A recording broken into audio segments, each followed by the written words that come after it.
ಮಿದುಳಿನ ರಚನೆ ಮತ್ತು ಕೆಲಸ. ಮನದಲ್ಲಿ ಮೂಡುವ ಭಾವನೆಗಳನ್ನು ವ್ಯಕ್ತಪಡಿಸುವುದಕ್ಕೆ ನೆರವಾಗುವ,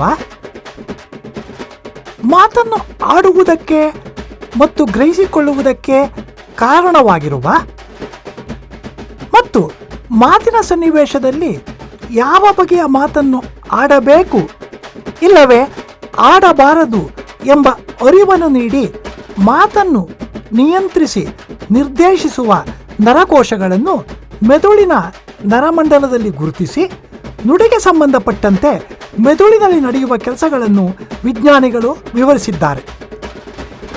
14ರ ಪ್ರಾಯಕ್ಕೆ ಬಂದಿರುವ ಪ್ರತಿಯೊಬ್ಬ ಮಾನವನ ತಲೆಬುರುಡೆಯಲ್ಲಿರುವ ಮೆದುಳು ಸರಿಸುಮಾರು 1400 ಗ್ರಾಂ ತೂಕವಿರುವ ಒಂದು ಮಾಂಸದ ಮುದ್ದೆ.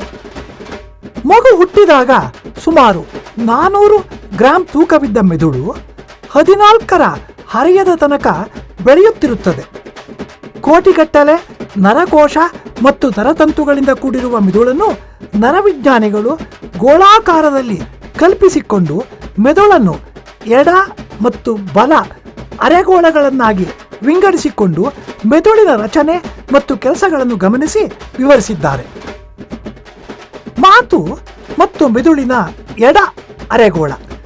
ಮಾತಿನ ಮೂಲಕ ಯಾವುದೇ ಒಂದು ಸಂಗತಿಯನ್ನು ಅದರ ಕಾರ್ಯಕಾರಣಗಳ ಹಿನ್ನೆಲೆಯಲ್ಲಿ ಕುರಿತು ಚಿಂತನೆಯನ್ನು ಮಾಡಲು, ಯಾವುದೇ ಒಂದು ಕೆಲಸವನ್ನು ಮಾಡುವ ಮುನ್ನ ಅದರ ಲಾಭ ಇಲ್ಲವೇ ನಷ್ಟದ ಲೆಕ್ಕಾಚಾರವನ್ನು ಹಾಕಲು, ಸಂಗತಿಯೊಂದನ್ನು ಪ್ರತಿಪಾದನೆ ಮಾಡಲು ಅಗತ್ಯವಾದ ಮಾತಿನ ಧ್ವನಿಗಳು, ಪದಗಳನ್ನು ಜೊತೆಗೂಡಿಸಿ ವಾಕ್ಯ ರೂಪದಲ್ಲಿ ಮಾತನಾಡುವುದಕ್ಕೆ ಮತ್ತು ಆಡಿದ ವಾಕ್ಯಗಳನ್ನು ಗ್ರಹಿಸಿಕೊಳ್ಳುವುದಕ್ಕೆ ನೆರವಾಗುವ ನರಕೋಶಗಳು ಎಡ ಅರೆಗೋಳದಲ್ಲಿವೆ. ಎಡ ಅರೆಗೋಳದ ಒಂದು ಎಡೆಯಲ್ಲಿ ಮಾತನ್ನು ಆಡುವುದಕ್ಕೆ ಇಲ್ಲವೇ ಮಾತಿನ ಉತ್ಪಾದನೆಗೆ, ಸ್ಪೀಚ್ ಪ್ರೊಡಕ್ಷನ್, ಮಾತಿನ ಉತ್ಪಾದನೆಗೆ ನೆರವಾಗುವ ನರಕೋಶಗಳ ಚಿಕ್ಕ ಮಂಡಲವನ್ನು ಬ್ರೋಕಾ ಜಾಗ, ಬ್ರೋಕಾಸ್ ಏರಿಯಾ ಎಂದು ಕರೆಯುತ್ತಾರೆ. ಎಡ ಅರೆಗೋಳದ ಮತ್ತೊಂದು ಎಡೆಯಲ್ಲಿರುವ ಮಾತನ್ನು ಗ್ರಹಿಸಿಕೊಳ್ಳುವುದಕ್ಕೆ, ಸ್ಪೀಚ್ ಪರ್ಸೆಪ್ಷನ್, ಮಾತನ್ನು ಗ್ರಹಿಸಿಕೊಳ್ಳುವುದಕ್ಕೆ ನೆರವಾಗುವ ನರಕೋಶಗಳ ಚಿಕ್ಕ ಮಂಡಲವನ್ನು ವರ್ನಿಕಿಯ ಜಾಗ, ವರ್ನಿಕೇಸ್ ಏರಿಯಾ ಎಂದು ಕರೆಯುತ್ತಾರೆ. ಫ್ರಾನ್ಸ್ ನಗರದಲ್ಲಿ ಡಾಕ್ಟರ್ ಆಗಿದ್ದ ಪಿಯರೆ ಪಾಲ್ ಬ್ರೋಕಾ 1824ರಿಂದ 1880ರ ಅವಧಿಯಲ್ಲಿದ್ದವರು ಮತ್ತು ಜರ್ಮನಿಯಲ್ಲಿದ್ದ ನರವಿಜ್ಞಾನಿ ಕಾರ್ಲ್ ವರ್ನಿಕೆ 1848ರಿಂದ 1905ರ ಅವಧಿಯಲ್ಲಿದ್ದವರು ಎಂಬ ಹೆಸರಿನ ಈ ಇಬ್ಬರು ವ್ಯಕ್ತಿಗಳು ಮೆದುಳಿನಲ್ಲಿ ನಡೆಯುವ ಮಾತಿಗೆ ಸಂಬಂಧಿಸಿದ ನರಕೋಶಗಳ ನೆಲೆ ಮತ್ತು ಕೆಲಸಗಳನ್ನು ಮೊದಲು ವಿವರಿಸಿದ್ದರಿಂದ ಆ ಜಾಗಗಳನ್ನು ಅವರ ಹೆಸರಿನಿಂದ ಕರೆಯಲಾಗಿದೆ. ಭಾವನೆ ಮತ್ತು ಮೆದುಳಿನ ಬಲ ಅರೆಗೋಳ. ಬಲ ಅರೆಗೋಳದಲ್ಲಿ ಭಾವನಾತ್ಮಕವಾದ ಮಾತಿಗೆ ನೆರವಾಗುವ ನರಕೋಶಗಳಿವೆ. ಭಾವನಾತ್ಮಕ ಮಾತು ಎಂದರೆ ಹತಾಶೆ, ಅಚ್ಚರಿ, ಸಂಕಟ, ಮೆಚ್ಚುಗೆ ಇಲ್ಲವೇ ಆನಂದ ಉಂಟಾದಾಗ ಹೊರಹೊಮ್ಮುವ ಬಿಡಿಬಿಡಿಯಾದ ಪದಗಳು, ನುಡಿಗಟ್ಟುಗಳು ಇಲ್ಲವೇ ಉದ್ಗಾರದ ಧ್ವನಿಗಳು. ಇದರ ಜೊತೆಗೆ ಮನದಲ್ಲಿಯೇ ನೂರಾರು ಬಗೆಯ ವಸ್ತುಗಳನ್ನು, ಸನ್ನಿವೇಶಗಳನ್ನು ಮತ್ತು ಸಂಗತಿಗಳನ್ನು ಕಲ್ಪಿಸಿಕೊಂಡು ಕಾಣುವ ಮತ್ತು ರಾಗಮಯವಾಗಿ ಹಾಡುವ ಸಂಗೀತದ ಸಾಮರ್ಥ್ಯವುಳ್ಳ ನರಕೋಶಗಳು ಬಲ ಅರೆಗೋಳದಲ್ಲಿವೆ. ಎಡ ಅರೆಗೋಳದಲ್ಲಿನ ನರಕೋಶಗಳು ಯಾವುದೇ ಒಂದು ಸಂಗತಿಯನ್ನು ಬಿಡಿಬಿಡಿಯಾಗಿ ಹೊರಹಚ್ಚಿ ನೋಡಿ ಗ್ರಹಿಸಿಕೊಳ್ಳಲು ನೆರವಾಗುವಂತಿದ್ದರೆ, ಬಲ ಅರೆಗೋಳದಲ್ಲಿನ ನರಕೋಶಗಳು ಇಡಿಯಾಗಿ ಒಂದು ಸಂಗತಿಯನ್ನು ಗ್ರಹಿಸಿಕೊಳ್ಳುವುದಕ್ಕೆ ನೆರವಾಗುತ್ತವೆ. ಒಳಿತು ಕೆಡುಕಿನ ಎಚ್ಚರದ ಅರಿವು ಮತ್ತು ಫ್ರಂಟಲ್ ಲೋಬ್. ಮೆದುಳಿನ ಎಡ ಅರೆಗೋಳದ ಮುಂಚೂಣಿಯಲ್ಲಿರುವ ನರಕೋಶಗಳನ್ನು ಫ್ರಂಟಲ್ ಲೋಬ್ ಎಂದು ಕರೆಯುತ್ತಾರೆ. ಸಾಮಾಜಿಕ ವ್ಯವಹಾರದಲ್ಲಿ ನುಡಿಯನ್ನು ಬಳಸುವಾಗ ಈ ನರಕೋಶಗಳ ಪಾತ್ರ ಬಹುದೊಡ್ಡದಾಗಿದೆ. ಮಾತನ್ನು ಆಡುತ್ತಿರುವ ಸನ್ನಿವೇಶದಲ್ಲಿ ಯಾವ ಜಾಗದಲ್ಲಿ, ಯಾವ ಸಮಯದಲ್ಲಿ, ಯಾರೊಡನೆ ಹೇಗೆ ಮಾತನಾಡಬೇಕು ಇಲ್ಲವೇ ಹೇಗೆ ಮಾತನಾಡಬಾರದು ಎಂಬ ಲೆಕ್ಕಾಚಾರವನ್ನು ಹಾಕಿಕೊಂಡು ಎಚ್ಚರದ ತೀರ್ಮಾನವನ್ನು ತೆಗೆದುಕೊಳ್ಳಲು ಫ್ರಂಟಲ್ ಲೋಬ್ ನರಕೋಶಗಳು ನೆರವಾಗುತ್ತವೆ. ಯಾವುದೇ ಒಂದು ನುಡಿ ಸಮುದಾಯದ ನಿತ್ಯ ಜೀವನದ ಆಚರಣೆಯಲ್ಲಿರುವ ಗಂಡು ಹೆಣ್ಣಿನ ಕಾಮದ ನಂಟು, ಸಾಮಾಜಿಕ ಸಂಪ್ರದಾಯ, ನಂಬಿಕೆ ಮತ್ತು ಕಟ್ಟುಪಾಡುಗಳಿಗೆ ಹಾನಿ ತಟ್ಟುವಂತೆ ಕೆಟ್ಟ ಮಾತುಗಳನ್ನು ಆಡುವುದನ್ನು ಫ್ರಂಟಲ್ ಲೋಬ್ ನರಕೋಶಗಳು ನಿಯಂತ್ರಿಸುತ್ತವೆ. ಮೆದುಳಿನಲ್ಲಿರುವ ಕೋಟಿಗಟ್ಟಲೆ ನರಕೋಶಗಳೆಲ್ಲಕ್ಕೂ ಒಂದೊಂದು ಬಗೆಯ ಕೆಲಸವನ್ನು ಮಾಡುವ ಕಸುವು ಇದೆ. ಒಂದು ನರಕೋಶಕ್ಕೆ ಇತರ ವ್ಯಕ್ತಿಗಳ ಮುಖವನ್ನು ಸರಿಯಾಗಿ ಗುರುತಿಸುವ ಸಾಮರ್ಥ್ಯ ಇದ್ದರೆ, ಮತ್ತೊಂದು ನರಕೋಶಕ್ಕೆ ಸಂಗೀತದ ರಾಗವನ್ನು ಕೇಳಿ ಗ್ರಹಿಸುವ ಸಾಮರ್ಥ್ಯ ಇರುತ್ತದೆ. ಯಾವುದೇ ಕಾರಣದಿಂದ ಈ ನರಕೋಶಗಳಿಗೆ ಹಾನಿಯುಂಟಾದರೆ ಆಗ ವ್ಯಕ್ತಿಗಳ ಮುಖವನ್ನು ನೋಡಿದರೂ ಅದು ಯಾರೆಂದು ಸರಿಯಾಗಿ ಗುರುತಿಸಲು ಆಗುವುದಿಲ್ಲ. ಸಂಗೀತವನ್ನು ಕೇಳಿದರೂ ಅದನ್ನು ಗ್ರಹಿಸಿಕೊಳ್ಳಲು ಆಗುವುದಿಲ್ಲ. ಇದೇ ರೀತಿಯಲ್ಲಿ ಇದ್ದಕ್ಕಿದ್ದಂತೆಯೇ ಬೈಯುವ ಮತ್ತು ಉದ್ದೇಶಪೂರ್ವಕವಾಗಿ ಬೈಯುವುದಕ್ಕೆ ಕಾರಣವಾಗುವ ನರಕೋಶಗಳು ಮೆದುಳಿನ ಯಾವ ಎಡೆಯಲ್ಲಿ ನೆಲೆಗೊಂಡಿವೆ ಎಂಬುದನ್ನು ವಿಜ್ಞಾನಿಗಳು ಸಂಶೋಧನೆ ಮಾಡಿದ್ದಾರೆ. ತಮ್ಮ ಈ ಸಂಶೋಧನೆಗೆ ಆರೋಗ್ಯ ರಂಗದಲ್ಲಿ ಮಾನಸಿಕ ರೋಗಿಗಳನ್ನು ಉಪಚರಿಸುತ್ತಿದ್ದಾಗ ಕಂಡುಬಂದ ಸಂಗತಿಗಳನ್ನು ದಾಖಲಿಸಿರುವ ನರವಿಜ್ಞಾನಕ್ಕೆ ಸಂಬಂಧಿಸಿದ ಬರಹಗಳಿಂದ ಮಾಹಿತಿಯನ್ನು ಪಡೆದಿದ್ದಾರೆ. ಮಾನಸಿಕ ರೋಗಕ್ಕೆ ಗುರಿಯಾಗಿ ನರಳುತ್ತಿದ್ದ ರೋಗಿಗಳನ್ನು ಉಪಚರಿಸುತ್ತಿದ್ದ ಡಾಕ್ಟರ್ಗಳು ರೋಗಿಗಳ ನಡೆನುಡಿಗಳಲ್ಲಿ ಕಂಡುಬರುತ್ತಿದ್ದ ವರ್ತನೆಗಳನ್ನು ಬರೆದಿಡುತ್ತಿದ್ದರು. ಇಂತಹ ರೋಗಿಗಳಲ್ಲಿ ಕೆಲವರು ಸಾವನ್ನಪ್ಪಿದ ನಂತರ ಅವರ ಮೆದುಳಿನ ನರಮಂಡಲದಲ್ಲಿನ ನರಕೋಶಗಳಲ್ಲಿ ಉಂಟಾಗಿರುವ ವ್ಯತ್ಯಯಗಳನ್ನು ಗುರುತಿಸಿ ಮಾನಸಿಕ ರೋಗಿಗಳ ವರ್ತನೆಗೆ ಕಾರಣವಾದ ಸಂಗತಿಗಳನ್ನು ವಿವರಿಸುತ್ತಿದ್ದರು.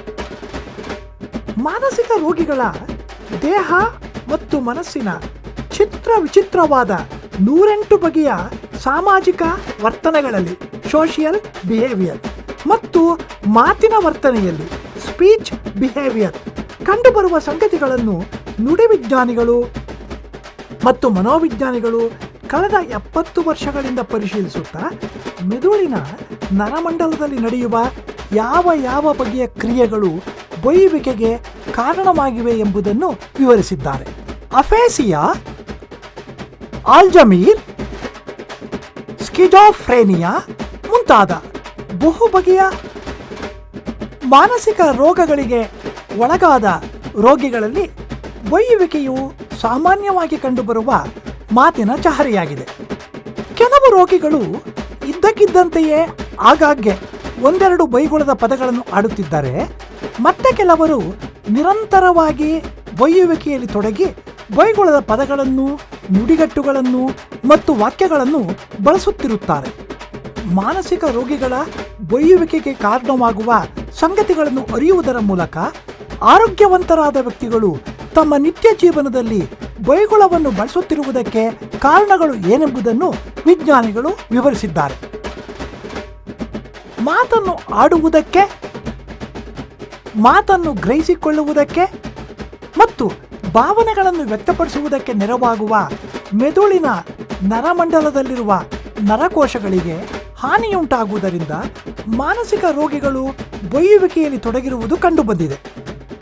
ಮೆದುಳಿಗೆ ಹರಿಯುವ ರಕ್ತ ಸಂಚಾರದಲ್ಲಿ ಮತ್ತು ಮೆದುಳಿಗೆ ಸರಬರಾಜಾಗುವ ಆಮ್ಲಜನಕದ ಪ್ರಮಾಣದಲ್ಲಿ ಹೆಚ್ಚು ಕಡಿಮೆಯಾದಾಗ, ಮೆದುಳಿನ ನರಮಂಡಲಕ್ಕೆ ಸಾಂಕ್ರಾಮಿಕ ರೋಗಗಳು ಅಂಟಿ ನರಕೋಶಗಳು ಇಲ್ಲವಾದಾಗ,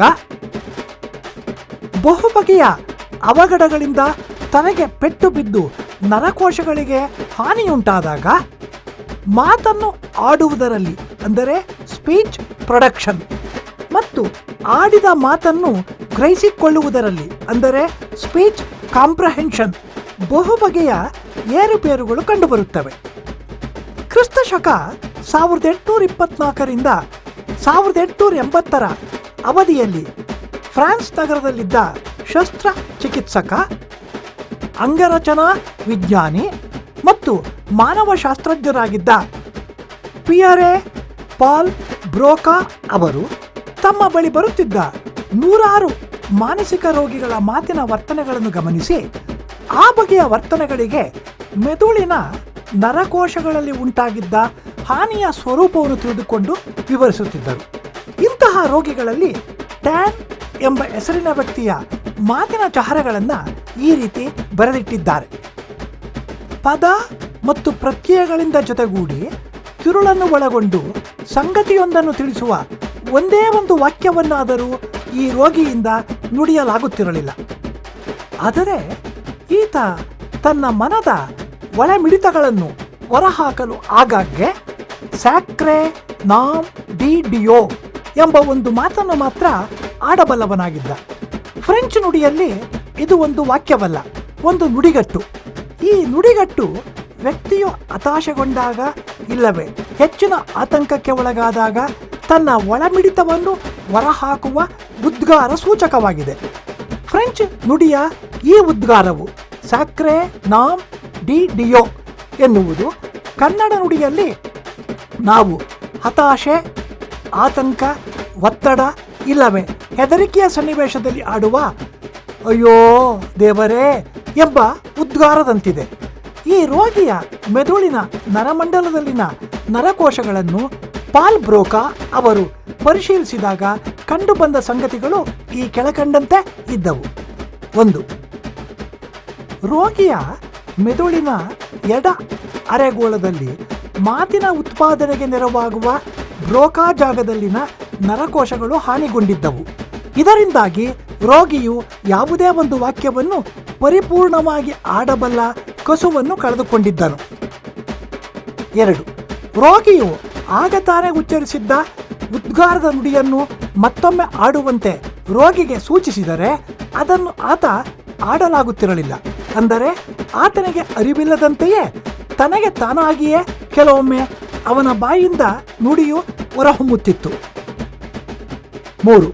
ಈ ರೋಗಿಯ ಮೆದುಳಿನ ನರಮಂಡಲದಲ್ಲಿ ಭಾವನೆಗಳನ್ನು ಅಂದರೆ ಕೋಪ, ಹತಾಶೆ, ಸಂಕಟವನ್ನು ವ್ಯಕ್ತಪಡಿಸಲು ನೆರವಾಗುವ ಬಲ ಅರೆಗೋಳದಲ್ಲಿರುವ ನರಕೋಶಗಳಿಗೆ ಯಾವುದೇ ಬಗೆಯ ಹಾನಿಯುಂಟಾಗಿರಲಿಲ್ಲ. ಬಲ ಅರೆಗೋಳದ ನರಕೋಶಗಳು ಎಂದಿನಂತೆ ತಮ್ಮ ಕೆಲಸವನ್ನು ಮಾಡುತ್ತಿದ್ದವು. ಆದ್ದರಿಂದಲೇ ರೋಗಿಯು ತನ್ನ ಒಳಮಿಡಿತಗಳನ್ನು ಸ್ಯಾಕ್ರೆ ನಾಮ್ ಡಿ ಡಿಯೋ ಎಂಬ ನುಡಿಗಟ್ಟಿನ ಮೂಲಕ ಹೊರಹಾಕುತ್ತಿದ್ದನು. ಬ್ರೋಕಾ ಅವರ ಈ ವರದಿಯನ್ನು ಗಮನಿಸಿದ ವಿಜ್ಞಾನಿಗಳು ಬೊಯ್ಯುವುದಕ್ಕೆ ಕಾರಣವಾಗಿರುವ ಮೆದುಳಿನ ನರಮಂಡಲದ ಸಂಗತಿಗಳನ್ನು ತಿಳಿಯಲು ಇನ್ನೂ ಹಲವಾರು ಬಗೆಯ ಮಾನಸಿಕ ರೋಗಿಗಳ ಚಹರೆಗಳಿಂದ ತಮ್ಮ ಪ್ರಯತ್ನಗಳನ್ನು ಮುಂದುವರಿಸಿದರು.